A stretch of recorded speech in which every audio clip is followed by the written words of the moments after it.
Hello, my name is Todd Gooch. I'm the author of How to Draw Molecules Without Using Molecular Orbital Theory or Hybridization.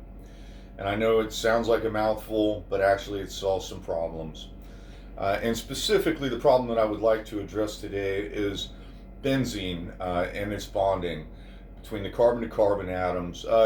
What happened was molecular orbital theory and hybridization were born out of the fact that they had thought that benzene had single and double bonds going around alternating in the six-membered ring. And what they found when they broke the bonds was that there were equal energies on each one of those carbon-to-carbon bonds, and that their theory was incorrect in this area.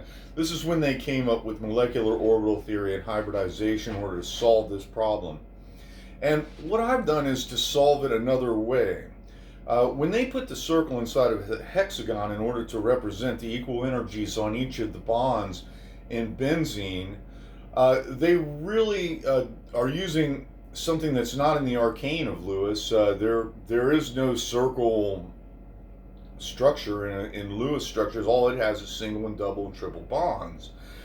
So really what they've done is thrown a stopgap measure in there, which doesn't it doesn't represent a molecule with consistent symbolism. If such bonding were to occur outside of a ring structure such as benzene, you would not be able to represent it with standard model Lewis structures anymore. And this does crop up in molecules such as nitromethane.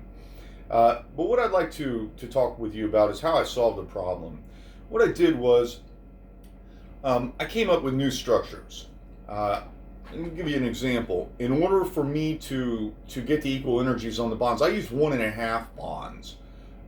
These are 1.5. I also use vector bonding as opposed to your electron dot diagrams and Lewis structures, which allows you to see also the electron flow through the molecule. Whereas when you're looking at a Lewis structure, you have no such vector quantities going on. You don't really get to quantify what's going on in the molecule.